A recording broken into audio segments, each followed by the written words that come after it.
Hi hi hello. అయితే ఈరోజు మా గణపతి నిమజ్జనం అయితే అవుతుంది. మరి ఎలా జరిగిందో చూద్దాం. దర్శిని ఇంటి నుండే బై బై జేజా, బై బై గణేష్ అని చెప్పడం స్టార్ట్ చేసేసింది.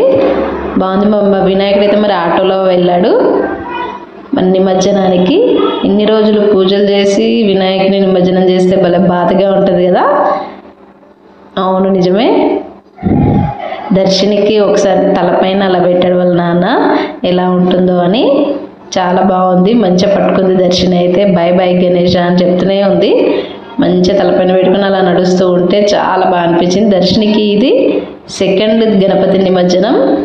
ఇలా చేయడం మాత్రం, ఇలా బయటికి వెళ్ళి చెరువులో చేయడం మాత్రం ఇదే ఫస్ట్. ఎప్పుడు మట్టి వినాయకుడే తీసుకుంటాము. అంతా దర్శన చేత చేయించినాం. చాలా బాగా ఎంజాయ్ చేసింది. దర్శన చేతనే వినాయకుడిని క్రేన్లోకి పంపించాం. బై బై గణేష అంటూనే ఉంది ఊరికే. ఇలా ఇంత చిన్న చిన్న వినాయకులని క్రేన్లో పెట్టి తీసుకెళ్ళడం కూడా మేము ఇదే ఫస్ట్ టైం చూస్తున్నాం. చాలా బాగా ఎంజాయ్ చేసినాం. ఐడియల్ చెరువుకి అయితే వెళ్ళినాం మేము. అక్కడ చాలా బాగున్నాయి అసలు క్రేన్స్, ఇంకా చాలా బాగున్నాయి. మరి గణపతి నిమజ్జనం సండే రోజు జరిగితే ఇంకా చాలా బాగుంటుందేమో ఆ రోజు. మరి ఈ రోజు అయితే వర్షం అయితే చాలా పడింది. బై బై గణేష అని చెప్తున్నారు అందరు. ఇంకా చాలా బాగా ఎంజాయ్ చేసినాం మేము కూడా. భలే తీసుకెళ్తున్నారు కదా పెద్ద పెద్ద క్రేన్లు, చిన్న చిన్న బుల్లి బుల్లి వినాయకులు.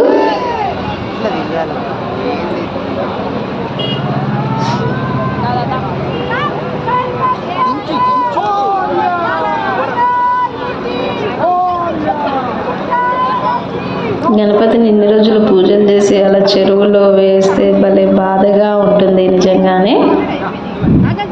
చూడండి అలా పట్టుమని విసిరేస్తున్నారు వాళ్ళైతే. మా గణపతి నిమజ్జనం అయితే ఇలా జరిగింది. మరి బాగుంది కదా గణపతి నిమజ్జనం. మరి మీకు కూడా ఈ వీడియో నచ్చితే లైక్ చేయండి,